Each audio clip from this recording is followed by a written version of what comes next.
Welcome into another edition of the Hang Time Podcast. I'm your host, Sekou Smith, here in Atlanta. Feeling good, not gonna lie. Feeling myself a little bit. Brand new blue year in the state of Georgia and across the country. Thank you to Stacey Abrams and everybody else involved in the movement. We take a few seconds here to talk politics, if you don't mind. A lot of stuff going on around the NBA, but also in extension, a lot of stuff going on with the movement that the WNBA players and NBA players have championed for a long time. It's with great pleasure that we have the great Candace Parker on the show today. Candace, a champion, obviously, a GOAT, if you ask me and anybody else about the game of basketball. Thank you so much, Candace, for taking some time. And I know you're not here in Georgia, but you certainly have your connections here, with your work on TNT, which is fantastic. How did you feel waking up this morning seeing this different landscape that we're all living in based on a lot of the work you and your colleagues in the WNBA had a hand in? Well, first and foremost, I think it's a great feeling to wake up and just know in general, people got out and voted. That's been the biggest thing, is just to exercise your rights. And I was extremely proud of just being able to be a part of this summer from the stances that we took, but also just in solidarity. If you think about a generation before, there were 1 or 2, 3 athletes at a summit. And now you have entire leagues. The entire world paused in support and in solidarity of the Milwaukee Bucks. I'm talking tennis, talking NFL, NBA, across the board. So to just be a part of this movement of it's no longer okay to just sit on the sidelines and leave politics out of sports and shut up and dribble, to be a part of this. I think it's definitely changing things, not just in sports, but if you think about just across the board, you think about how much reach sports and how much impact sports has on our lives. And so to be a part of that's been extremely special.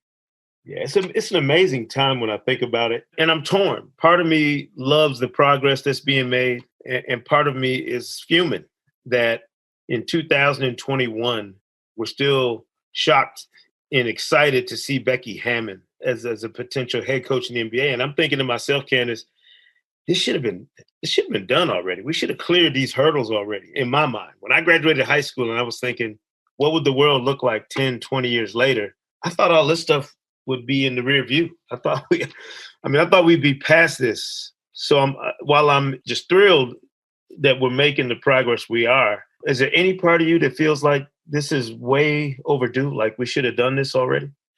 There is the whole part of me that feels that, but I refuse to get discouraged. I know my generation, and I can say just as an African-American woman, my generation has it better than my previous generation. If you look at what my mom had, and from an equality standpoint, I think, this is an opportunity for us to take huge, giant steps forward in all avenues, in all areas. And I think that as an African-American woman, I'm seeing this as an opportunity and a wake-up call to take steps forward in other areas. And that means all of us. So yes, we appreciate and we love our Blackness, but we also need to address the women issue and start talking about that and having those conversations and moving steps forward. And progress, sometimes it's 2 steps forward, 1 step back, but you got to keep pushing it forward. And I know my daughter's generation will have it better than ours, both in what we fought for, but also in the hopes of the outlook and the thought process that they have in, how we work towards equality. And so I think, yes, you're right. You wake up some days and you're super discouraged, but then you kind of look at your past and you look at your future and you realize how important it is to do your job at this moment. That's a great point and a great perspective to have. You mentioned your daughter, and I know it's an interesting time to me for athletes because in the past, as you mentioned, there would be a handful or a smattering of athletes who were maybe as active and proactive in the cultural movement as we compare to what we see now, which is everybody. You hear about LeBron James wanting to start an ownership group. Is this an awakening as well for, the professional athlete class, that some of the coalitions that need to be made now, will benefit future generations? Like if there's things like this that come to fruition, that it's going to benefit your daughter and people that come years from now, just having those bonds and coalitions made by the athletes who are maybe most most impactful and influential in this space?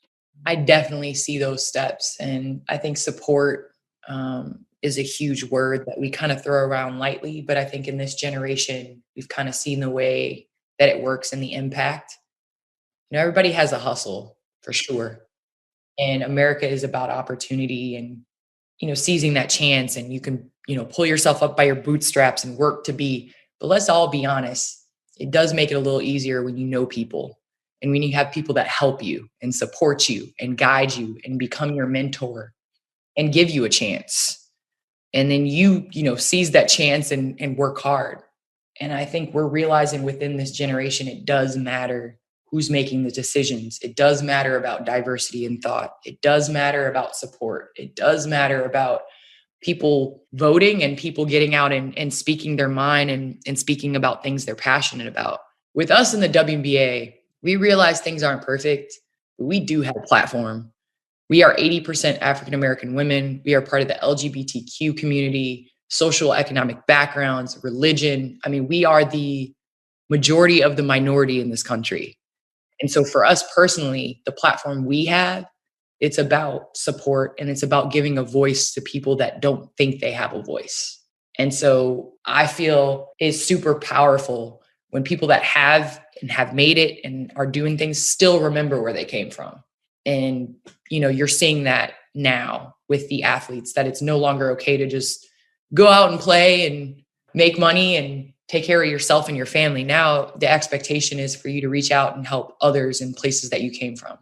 I really do feel like it was so cool watching, the bubbles, both the NBA and WNBA bubbles, just watching the players dial in and focus on that stuff. It was eye-opening for the folks who, like myself, who are on the periphery of it as well, just to see it in the field. The power of it was spectacular. And the basketball piece, far be it from me to get us too far off the track from the game that we all love, but this has been such a strange start to a season in that for people who are as regimented as professional athletes who work on such a strict clock in terms of your calendar year and how you prepare for whatever comes next.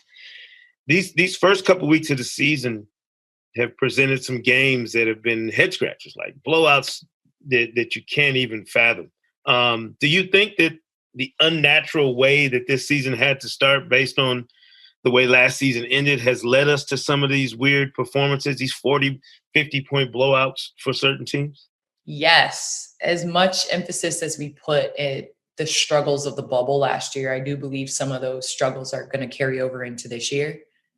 However, with the NBA, everybody kind of has the same problems that they're dealing with. And at any given point in time, one player can be out as a protocol, as we've seen, star players. I mean, everybody kind of is being held to the same standard. So with that being said, it's going to be the deepest team and it is going to be the healthiest team. And it's amplified this season. I mean, it's usually that way in most NBA seasons. Like the team, is the most disciplined, figures it out, and is able to stay healthy is going to be the last one standing. And this year, it's just going to be times 1,000. You're seeing, a different style of games. There's a lot of fans and a lot of players that play better in front of people. Now you're getting empty stands. And so you kind of got to find that internal motivation, which I know was difficult. And even in the bubble, I mean, it was a smaller environment. You're not playing in these ginormous arenas. But it's going to be an adjustment for a lot of teams. And they're going to have periods of time where they're going to have to kind of bank wins because they're going to have periods of time where it's going to be really hard to get a win just with the situation they're going through, as well as, the travel and protocols and all that. So it's definitely going to be a different season.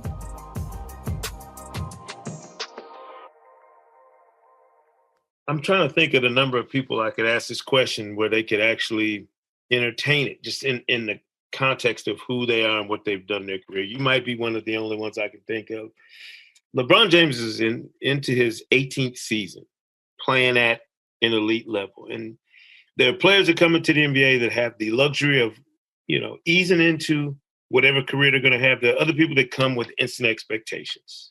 You know this very well, with the resume you built up before you got into the WNBA.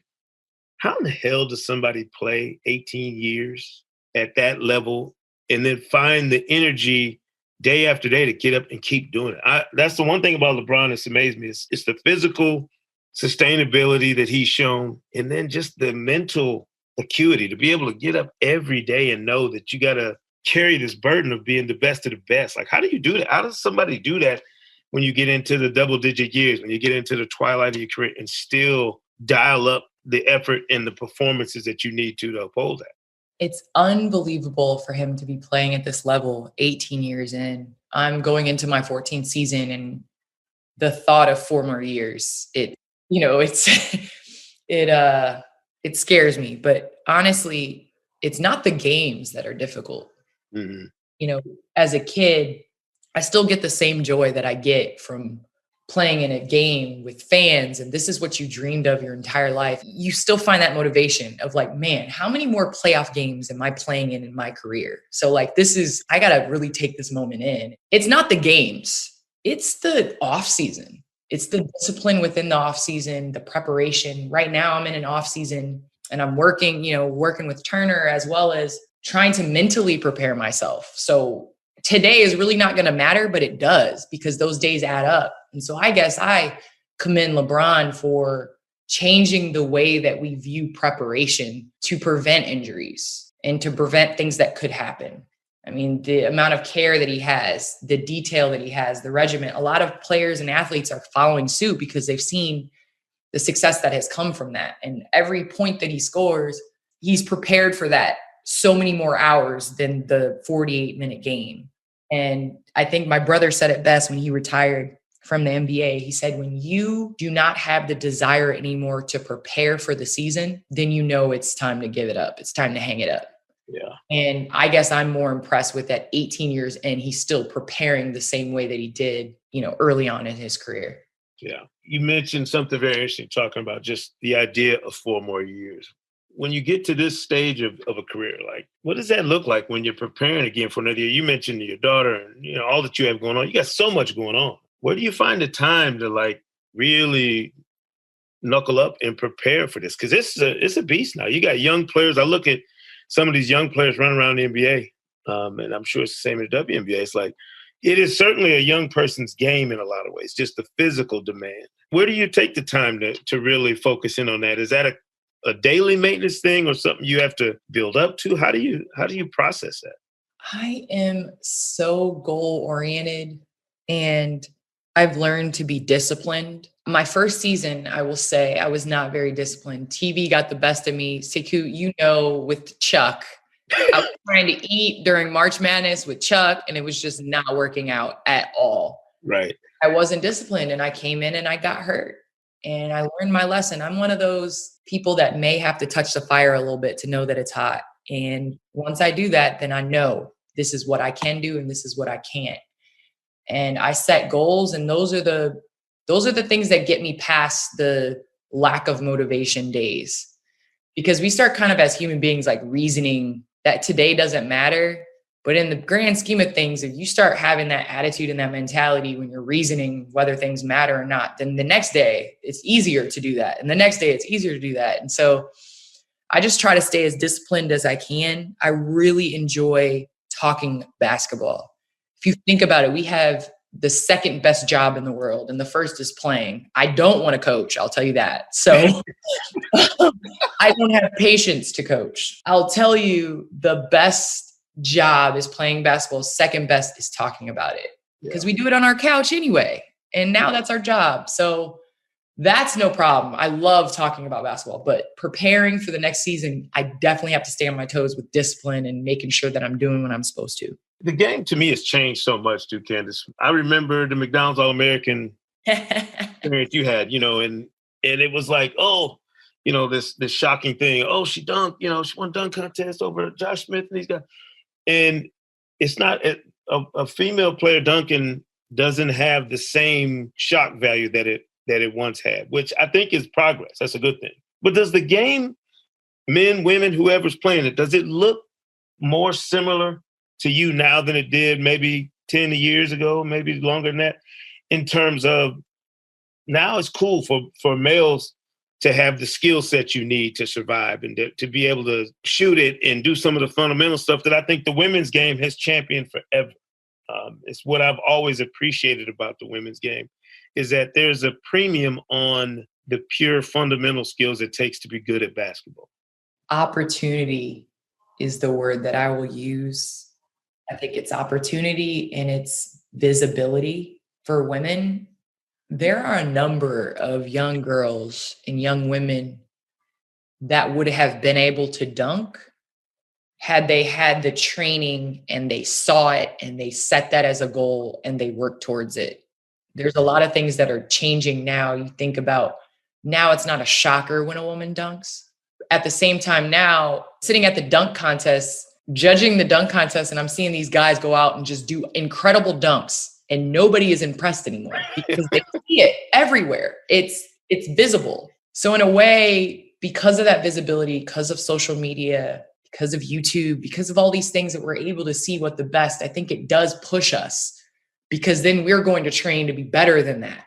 At 11 years old, if I could have clicked on YouTube and saw the best 11-year-old out there, and I would have probably been better. And now with this generation, there's other things that may come into play where, they're on their phones a lot. There's no creativity, type of things. But at the end of the day, it's visibility, it's opportunity, and it's people changing the way the game's played. Think about it. 7 years ago, some of these shots these guys are shooting now, as announcers, coaches would have gone crazy. Announcers would have gone crazy. The internet would have gone like, what is he doing? Right. Now it's normal because it takes that player to change the game. I am proud to be a part of the evolution of the women's game because when I came in the league, it was a double post. There was no space. There was no defensive 3 seconds. There was none of that. It was, we were scoring 60 points a game, 65 points a game. And now look how people have evolved in their thought. Like bigs can handle the ball. It's okay for me to bring the ball up. Like versatility is good. Just because you're big, you don't have to stand by the basket. So we're seeing evolution in skill, but also in thought because somebody has to think it before they allow it. It's transcendence, really.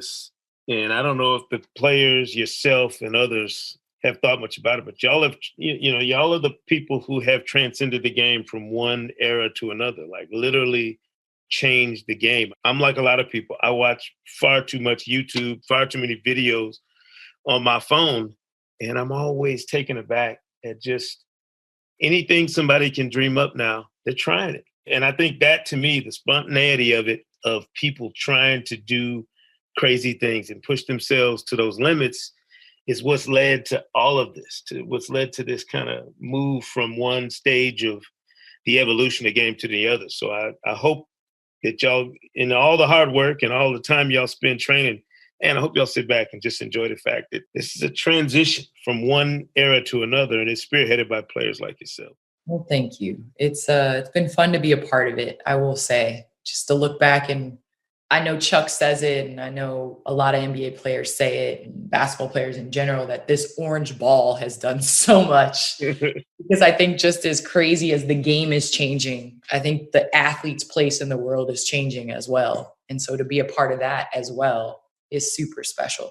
Yeah. Candace Parker joined us here on the Hang Time Podcast. I appreciate you taking the time, Candace. I know you're busy. I know you're working all your different avenues, taking care of business out in this world, which has still got us all on lockdown in a bunch of ways. So stay safe, be careful, and keep doing what you do. We appreciate it. Thank you so much. And, I really enjoy watching you and hearing from you and all that. So anything I can do, please don't hesitate. Thank you, Candace. Candace Parker joined us here on the Hang Time Podcast. We'll be back later this week with more on Friday. MVP rankings are coming out for the first time this season. We appreciate you joining us here on the Hang Time Podcast. We'll see you next time.